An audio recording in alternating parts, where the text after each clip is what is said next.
Coucou tout le monde et bienvenue dans cette nouvelle vacation et dans ce nouveau stream. Donc sur YouTube vous verrez la vacation du coup avec 24 heures de retard et sur Twitch on est en direct. Pour cette vacation il est 17h01 sur cette Transat Jacques Vabre virtuelle. On va passer du coup sur Sailaway et vous allez voir que c'est pas la folie. C'est pas la folie, on est à 1 nœud 1. On est à 1 nœud 1. Dans un vent de 1 nœud 4. On est au ralenti, on a un bateau qui passe juste devant. Là c'est Clipper 3 qui passe juste devant. Il va falloir un moment empanner. Sauf que là on est à on est à 136 degrés du vent donc. Ce qui veut dire que attendez, faut que je fasse un calcul. C'est vrai que j'ai pas calculé. Je vais vous montrer comment on fait pour calculer à quel angle on va ressortir. Alors ça c'est sans prendre en compte le courant. Mais dans Sailaway le courant on peut faire ça. Hein. Ah j'ai pas mis de calculatrice. J'ai pas de calculatrice. Bon j'aurais téléchargé une, c'est pas grave. Mais du coup ouais c'est du coup c'est on va avoir un moment où il va falloir empanner. On voit à peu près l'angle déjà que on voit à peu près le cap qu'a Clipper 3. Donc pour l'instant c'est pas ah bah si j'en ai une. Pour l'instant ça a pas l'air top, ça a pas l'air vraiment top, mais on va voir ce que ça peut donner par la suite. Du coup, on a dit qu'on était au 100, on était à 135 degrés du vent, donc c'est 180 moins 160, 160. Ah mince, j'ai mis 18 au lieu de 180. Donc en gros, vous faites 180 moins 160.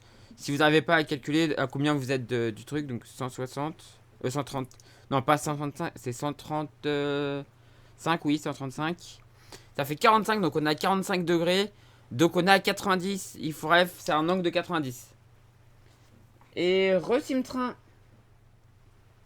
Resim-train. Ta journée s'est bien passée. Donc 90, donc là on fait un cap au 217. Donc 217 ou moins 90 du coup pour avoir l'angle de sortie. 217 moins 90. On aura un cap au 127.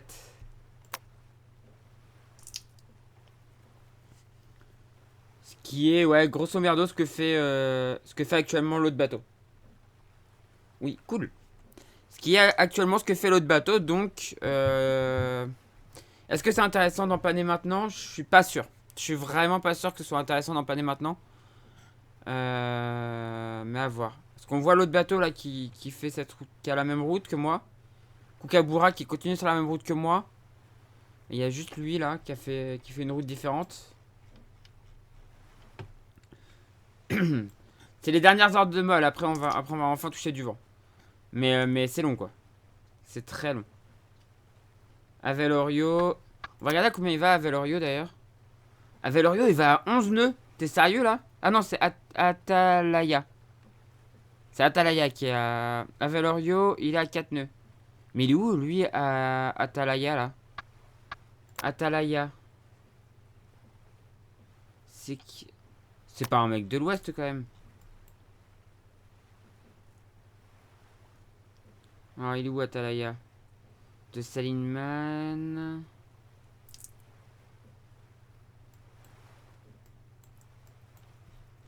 Merde, il est où ce mec là? Je suis à 10 nœuds et 13 au nord, je crois. Oui, bah toi, t'es dans l'option qui se trouve par ici là. Si on regarde. Voilà, on voit tous les points apparaître là. Ce serait lui Atalaya? Ah ouais, c'est lui. Donc c'est lui qui, pour l'instant, est marqué en tête de la course. Et il replonge complètement au sud. Alors comme pas mal de bateaux, en fait, il y a pas mal de bateaux qui partent vers le sud là. Ok, fiche. Ok. Encelade. Ouais, il y a pas mal de bateaux qui partent vers le sud là. Pichou. Ouais, la course, voilà, il y a vraiment de la grosse stratégie quoi. De toute façon, ouais, maintenant on sait que ça va être que ça. Stratégie jusqu'au bout. Maintenant, il n'y a plus le choix quoi. Maintenant, il n'y a vraiment plus le choix. Le gars qui cherche, que tu cherches est traîneur. Oh oui, ça y est, je l'ai vu, il est... Ben non, en fait, il est là, Atalaya. Mais, ah oui, toi. Là, mec. Mais toi, tu dois être par là, je pense. T'es par ici. Tu dois être dans ces positions-là, mais comme t'es... Je sais pas si t'es connecté, donc du coup... Du coup, je vais peut-être pas te voir.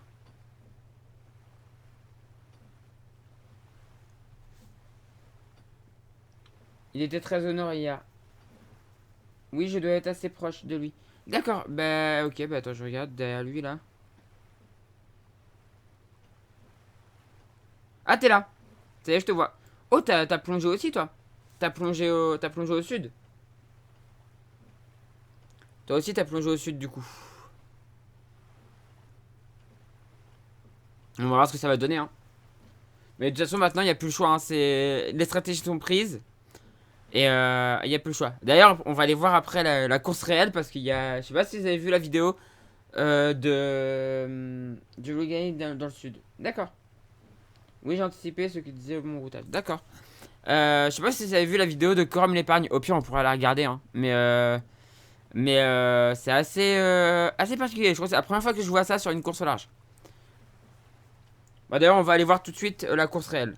Alors, la course réelle, il faut que je mette en capture d'écran. Hop. J'enlève la capture celle ouais. Mince, du coup, vous arrivez là-dessus. C'est pas ça que je voulais vous montrer. Hop. J'ai oublié d'ouvrir le truc de la Transat Jacques Vabre. C'est pas très grave, ça va vite. J'ai la fibre, ça va très vite. Hop, Transat Jacques Vabre. Et donc, la cartographie.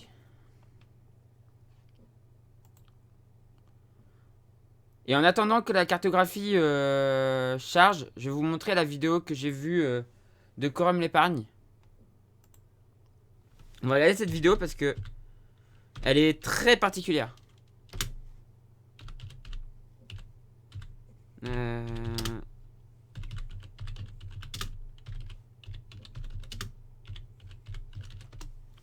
C'est très particulier. Ce qu'ils ont dit là.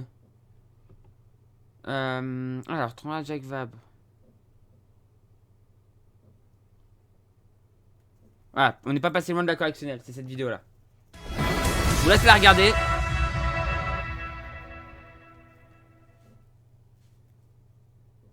Bon, magnifiques images de drone, hein, déjà. Corum nous montre des magnifiques images. Ah, c'est beau. Franchement, c'est beau.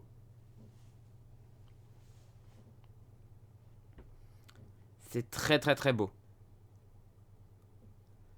Mais on va voir que par la suite ils vont parler et vous allez voir, et on va analyser Alors, après. mon petit Nico, faut que tu nous racontes un peu la journée d'hier.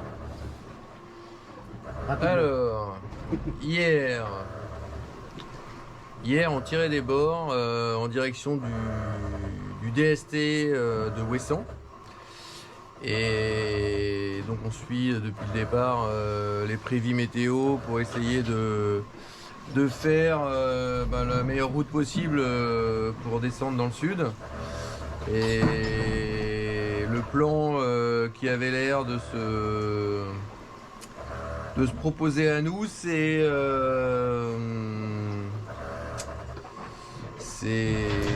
volatiliser, DIT.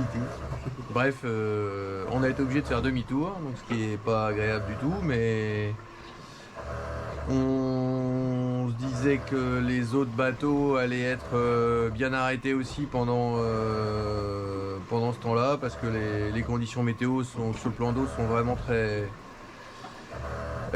calmes et il n'y a pas beaucoup de vent, donc du coup effectivement notre petit tour dans l'ouest nous a pas coûté bien cher, donc Là, c'est on est reparti. et donc c'est reparti. On est passé pas loin de la correctionnelle, mais voilà. Donc du coup c'est reparti et puis rien n'est joué parce que c'est encore très compliqué pour arriver à se déhaler jusqu'au Cap Finistère. Donc il va falloir rester dessus. À bientôt. Salut. Alors voilà, du coup vous avez vu cette vidéo qui est très particulière. Et c'est la première fois, je crois, que j'entends dans une course au large, un mec dit on a fait demi-tour. On a fait demi-tour parce qu'on s'est rendu compte que notre stratégie était peut-être pas la bonne. On va revenir du coup sur ce fait-là. Donc en IMOCA, on va prendre Corum l'épargne qui se trouve actuellement ici. Non, pas ici. Il est où Corum l'épargne? Il est là. En plus, du coup, maintenant il est très distancé. Mais si tu regardes sa trajectoire, en fait, ils ont dit on part à l'ouest. Ils voulaient passer au nord du DST. Et en fait, la stratégie était plus bonne. Donc ils ont fait demi-tour et ils sont revenus là. Nicolas Troussel ne nous a pas fait une troussellerie sur ce coup-là. Parce qu'on se rend compte aujourd'hui que peut-être que la stratégie de l'ouest en fait est la bonne. Quand tu regardes les routages, peut-être que c'est bon en fait. Et finalement, eux ils ont fait demi-tour. Ça aurait pu être une masterclass. S'ils étaient passés, je pense que ça aurait été une masterclass de Corum l'épargne. Hein. C'était masterclass total. Malheureusement, du coup, ils ont fait demi-tour. Et du coup, maintenant, ils sont bien distancés. Ils sont bien distancés par les autres bateaux. Et du coup, ils payent vraiment leur je vais pas dire leur manque de courage, mais leur demi-tour, leur coup de cher, quoi. Ça reste un peu incertain quand même l'Ouest. Oui, ça reste incertain. Mais voilà, ils étaient partis et tout. Et faire demi-tour, je crois que c'est la première fois que je vois un bateau de course dire non, finalement on fait demi-tour parce que la stratégie, peut-être qu'elle est pas bonne, quoi. C'est assez bizarre. J'ai déjà vu des bateaux rattraper un peu en faisant bon, ouais, finalement c'était peut-être pas bon, donc du coup on va essayer de gruger un peu pour essayer de repasser, quoi. Mais là, carrément, faire demi-tour et revenir sur la route sud, je crois que c'est la première fois que je vois ça, quoi. Donc, un peu chaud bouillant quand même. Un peu bizarre, particulier. Après, on va regarder d'ailleurs, j'ai pas regardé s'il y avait des infos sur Ebac. Parce que ce matin, on a vu Ebac dans la zone de. Après, il vaut mieux garder sa stratégie, c'est un peu curieux en effet. Ouais.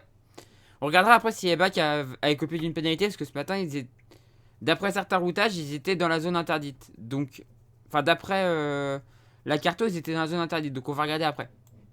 On va regarder du coup les bateaux les uns après les autres. On va commencer par les ultimes qui sont au Cap Finistère. Et on a une bataille entre Sodebo qui est en tête, Gitana 2ème, Actual 3ème et SVR 4ème. Il y a 22 000 entre le premier et le dernier, mais c'est quand même ultra serré. Enfin, entre le premier et le quatrième, par contre, Banque Populaire est largué à 64 000 du premier. Donc c'est quand même assez violent pour Banque Populaire. Après, voilà, Banque Populaire, il y a une info qui fuitait un peu sur le village de la Transat Jacques Vabre. C'est que Banque Populaire aurait des problèmes de dérive depuis sa mise à l'eau. Et donc, les ultimes sont déjà au Cap Finistère. Je veux plutôt dire, sont enfin au Cap Finistère. Sont enfin au Cap Finistère. Parce que normalement, les ultimes, le Havre Cap Finistère, c'est une journée et demie, hein, même pas. Hein. Ouais, si, peut-être une journée. Ouais, une journée et demie, quoi. Normalement. Donc, c'est enfin au Cap Finistère. Donc ouais, Banque Populaire un peu distancée. On va regarder après les Ocean 50. Ocean 50, c'est Coesio qui est bien devant, qui a bien pris la tête. Et derrière, on a une petite bataille pour la deuxième place entre Primonial et Solidar en peloton. Mais là, il y a un décalage, donc le classement ne va pas dire grand-chose. Derrière, on a les petits doudous qui est un peu esselé. Et après, on a une bataille entre Layton, Arkema 4 et groupe GCA. Donc ça va envoyer après. Ah oui, après ça va envoyer, oui, ça c'est clair. Enfin, sur cette partie-là. Après, derrière, sur cette partie-là, ça va envoyer. Par contre, derrière, ça se recalme. Derrière, c'est pas de l'Alizé comme d'habitude. Donc ça risque d'être encore... ça va être une très longue transit. Hein. Ça va être très long, la Jacques Vabre. Hein. Vraiment, je pense que ça va mettre beaucoup de temps. J'espère qu'ils ont bien prévu assez à bouffer. Mais je pense qu'ils ont bien pensé le truc. En IMOCA... Apisa est repassé en tête. Je suis rassuré. Charlie donc est repassé en tête. 12 000 devant Linkedot. Initiative Cœur est 3ème. A fait une belle remontada. Charal qui était en tête ce matin est repassé 4ème. À 20 000 d'Apisa. Donc Apisa a réussi à s'échapper des mauvaises conditions. En plus Apisa du coup, quand je regardais tout à l'heure un peu les différences de vitesse. Apisa allait quand même un peu plus vite. Donc ils étaient un peu plus dans l'est, mais ils allaient un peu plus vite. Donc ils sont repassés, donc ça fait plaisir. Sinon, rien à voir, mais je me disais que le départ du Vendée Globe, C'était il y a un an déjà. Ouais, c'était il y a un an, c'est vrai. Il y a un an, on partait pour cette belle aventure. C'est vrai. Pour cette belle aventure sur celle ouest, c'était magique. J'en garde que des bons souvenirs. Enfin, pas que des bons souvenirs, parce qu'il y a quand même eu des moments durs, mais beaucoup, beaucoup de bons souvenirs. Du Vendée Globe virtuel et du bon Vendée Globe réel. Même si sur le réel, il y a eu des moments de grand stress. On va... comment... Il est où? Un monsieur Escoffier. C'était super, même en virtuel. Ouais. Ouais. Et donc derrière, chez les IMOCA, bah, c'est empétolé pour le reste. Hein. Prispian Group à côté de Coram l'épargne. Maître Coq. Tout ça déjà à 68 000. Là, on a MACSF. Et d'ailleurs, ouais, les laboratoires de Biarritz, ça y est, ils sont chauds. Hein. Ils remontent, hein. Mon Tanguy, il remonte. Hein. Il remonte à fond. Hein. Tanguy, il remonte à fond, quoi. Il en laisse quelques-uns derrière, déjà, c'est cool. Je suis trop content. Et du coup, Ebac, qui ce matin, d'après la trace, est rentré dans le DST. Donc on va regarder après si dans les actus il y a quelque chose. On va regarder ce que j'ai pas vu. Mais voilà. Et du coup, chez les classes 40 maintenant. Chez les classes 40, pareil, c'est un peu arrêté. Mais il y en a un qui s'est échappé. La Manche Évidence Nautique. Mon chauvinisme est en mode roi là. Mon chauvinisme est à fond. Charlie Normand en tête en IMOCA. Et chez les classes 40, un duo 100% normand en tête. Moi je dis ça. Mon chauvinisme est très bien là. Je suis très bien là. Là je suis nickel. Nickel. C'était quoi cette zone de séparation entre le trafic montant et descendant? Non, c'est la zone, en fait c'est pour interdire... alors, si vous voulez un peu l'histoire de cette zone, pourquoi cette zone a été installée, c'est pour obliger les bateaux à passer loin des côtes de Ouessant, parce qu'il y a eu une époque, il y avait un bateau qui s'était échoué, un pétrolier je crois, qui s'était échoué à Ouessant, parce qu'à l'époque il y avait déjà beaucoup de trafic, et il avait fait une grosse marée noire sur les côtes bretonnes et sur les côtes de Ouessant. Et donc on a dit, bah maintenant, les cargos loin de Ouessant, pour éviter qu'ils viennent se jeter sur les cailloux de Ouessant, quoi. Suite à la marée noire, ouais c'est ça. Pour éviter que les cargos viennent se jeter sur les côtes, quoi. Parce que, bah, Ouessant, il y a des conditions qui peuvent des fois être compliquées. On a déjà vu des plus de 10 mètres de creux au large, même plus de 10 mètres de creux quand même. Donc, ouais, non, faut faire attention. C'est pour ça qu'il les éloigne loin pour pas qu'il y ait d'accident. Ou s'il y a un accident, faut que l'abeille Bourbon puisse venir et déjà commencer à faire un système. Mais ça s'applique à tous les navires, cette zone. Normalement, ouais, je crois que aucun navire n'a le droit de rentrer dans la zone, il me semble. Alors en course, c'est sûr, mais en plaisance aussi, je crois. C'est vraiment une zone interdite. En fait, c'est une zone, tu vois, si... par exemple, imaginons t'as un bateau qui est en train de couler là ou qui est à la dérive. Mais il peut dériver là, tu vois. Et donc, du coup, c'est une zone où on va pouvoir travailler facilement. Enfin, tu vois, c'est vachement utile. C'est la suite de catastrophe de la Moco Cadix. Ouais, je crois que c'est ça. Je crois que c'est la suite de la Moco Cadiz. Il me semble que c'est ça. Mais de toute façon, vous pouvez aller voir naufrage sur les côtes de Ouessant. Et naufrage pétrolier, je crois. Sur les côtes de Ouessant. Et vous verrez. Bon, du coup, on revient à la course. Et du coup, les classes 40. Plus aucun classe 40 né en Manche. Ça y est, ils sont tous sortis de la Manche. Enfin. Le dernier est au large de Ouessant. C'est même pas en stat le dernier. C'est Upsailing Uni pour la planète. Mais voilà, tout le monde est sorti de la Manche. Enfin, quoique, non, la Manche c'est ici. Donc, non, il y a encore quelques bateaux. Mais ils sont en train d'en sortir, quoi. Recycleur breton Navelo est presque sorti. Équipe voile Parkinson. Normalement, la Manche, ça s'arrête ici. À la pointe de... certains disent que c'est la pointe Saint-Mathieu. Et certains disent que c'est le four. Donc si c'est le four, c'est par ici. Donc là, ils en seraient sortis. Si c'est la pointe Saint-Mathieu, ils en sont pas sortis. Mais bon, c'est pas très important. Voilà, ils sont sortis, quoi. Grosso modo, ils sortent. Du coup, on va regarder rapidement si... dans les actualités, fil info... voir s'il y a eu des trucs sur... s'il y a des trucs indiqués. Une pénalité pour de 90 minutes effectuée hier par la boulangère bio. Hier soir, le bateau à boulangère a effectué une pénalité liée à une rupture du plomb moteur hier matin. Ah mince. Les incidents sont venus. Nous avions démarré le moteur pour effectuer une charge de batterie et la marche arrière s'est malencontreusement enclenchée, entraînant une rupture du plombage d'arbre d'hélice. Conformément aux règles de course, la communauté technique nous a infligé une pénalité forfaitaire de 90 minutes pour cette rupture de plomb. Ah merde, ça c'est chiant. Des problèmes comme ça peut arriver. Hein. Alors, pour éviter qu'on finisse avec des rochers sans pouvoir remorquer. Ouais, c'est ça. Les levels pour Simtrain, skipper débutant, level 53 pour votre ton level up. Ah, c'est con. Bon, 88 minutes, ça se rattrape. Oui, ça se rattrape, honnêtement, ça se rattrape. Si on regarde des nouvelles, message inter-invest, 15h16. Alors, vu que c'était ce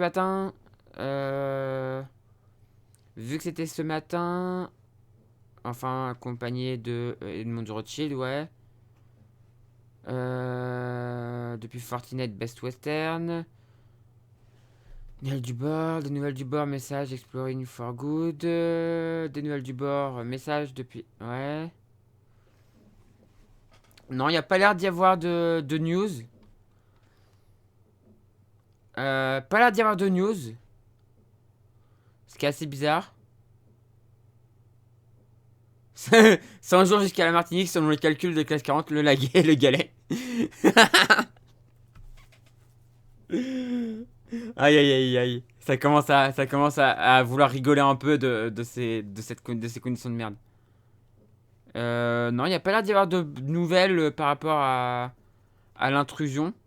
Donc c'est bizarre. Normalement, je pense qu'on aura des news assez rapidement.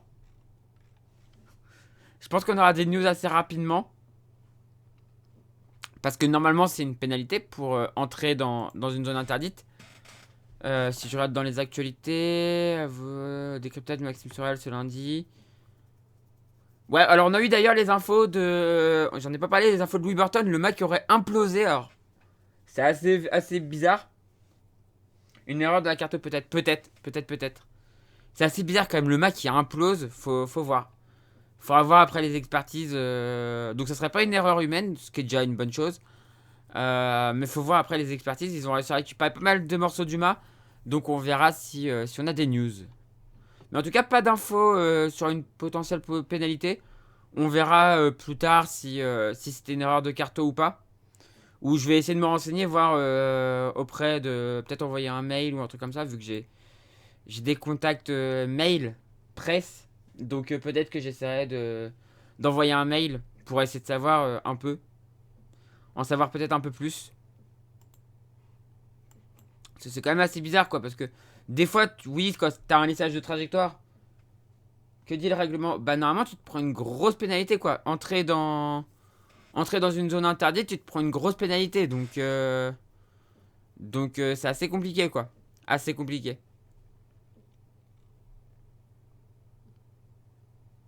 Ouais, non, je sais pas. On verra. On verra. Bon, en tout cas, on va refaire un petit point sur Sailaway. Où bah, notre trajectoire ne change pas. Hop. On est toujours sur la même trajectoire. À 135 degrés du vent. On va à 0,9 nœuds. On est au ralenti. On est vraiment au ralenti. Là, ça a empanné. Kookaburra a empanné. Ah, j'hésite à y aller aussi. Hein. Franchement, j'hésite à y aller aussi. Hein.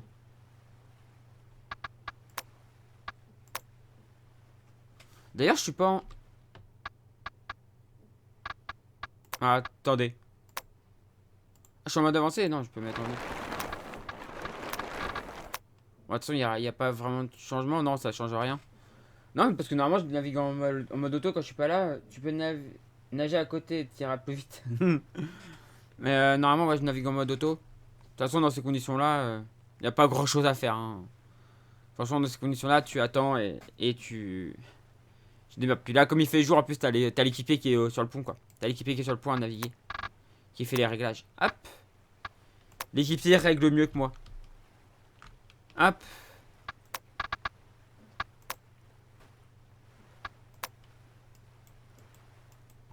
Et surtout dans la molle comme ça, t'essaies d'être au moindre petit réglage.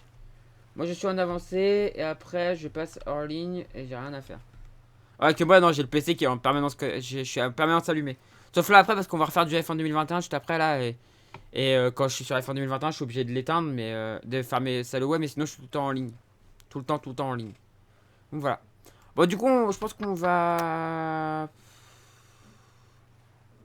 Ouais, on va empanner, on va faire du 140. Allez, du coup, on y va. 3, 2, 1, top.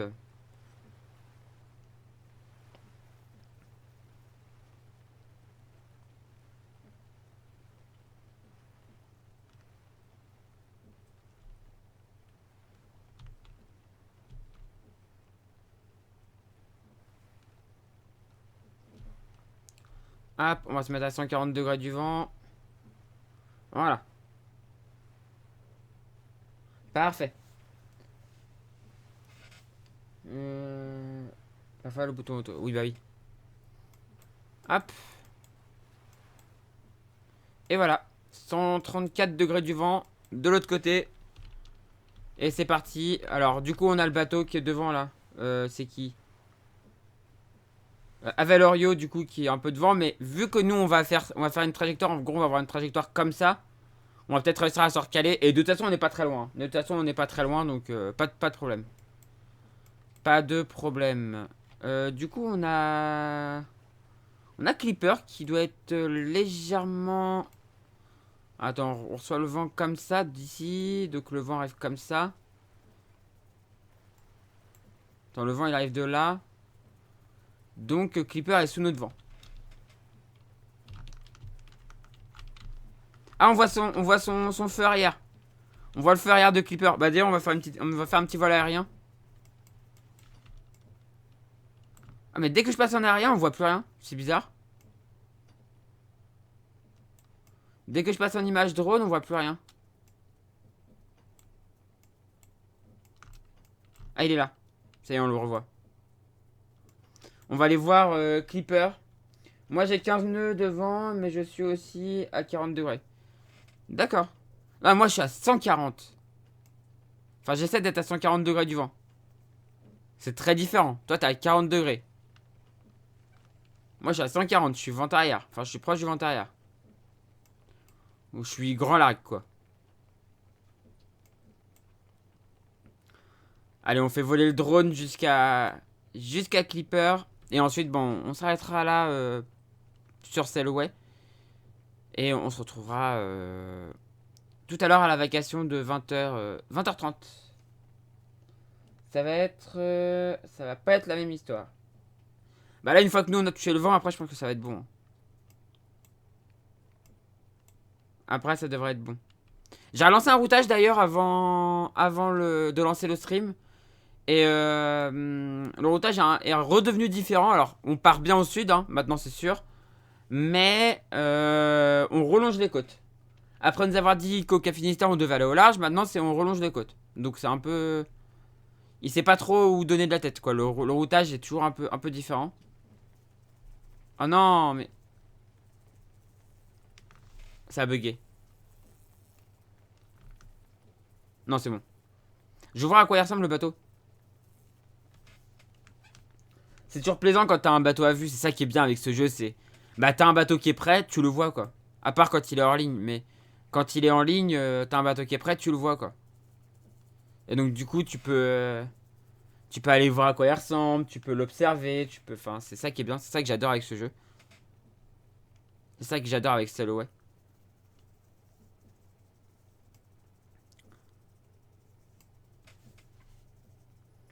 Hors ligne, si t'es dans une course, je crois qu'il reste visible. Je crois, mais oui, parce qu'il me semble sur le Vendée Globe que j'avais vu un bateau hors ligne, il me semble. Je crois que c'est le seul bateau que j'ai vu de toute la course. Non, j'en ai vu deux bateaux. J'en ai vu un dans les mers du Sud, et l'autre bateau que j'ai vu en course, c'était Cosmine. Mais c'était le matin de l'arrivée. Et c'était pour aller jouer la 11e place. Oh, il est beau d'ailleurs. Il est beau comme bateau. Clipper 3.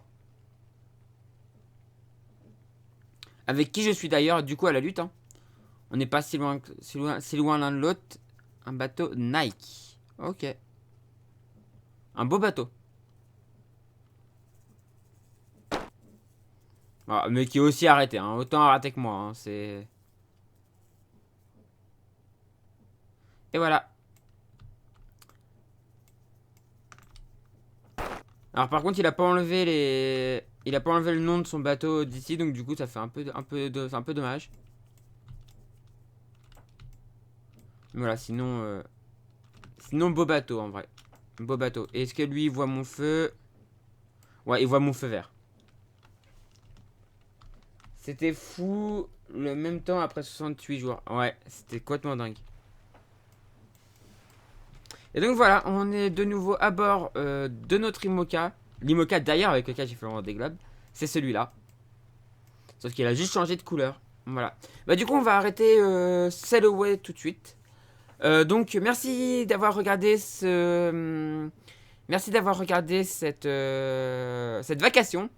Prochaine vacation, c'est les vacations qui arrivent à 20h30, que je fais à 20h30. Donc n'hésitez pas, hein, si vous êtes sur YouTube, que vous voyez la vacation en rediff, n'hésitez pas, je suis tous les jours en vacation. Le matin à 10h, après une vacation à 17h, et ensuite une vacation à 20h30. Voilà. Et bah du coup, je vous dis à plus YouTube.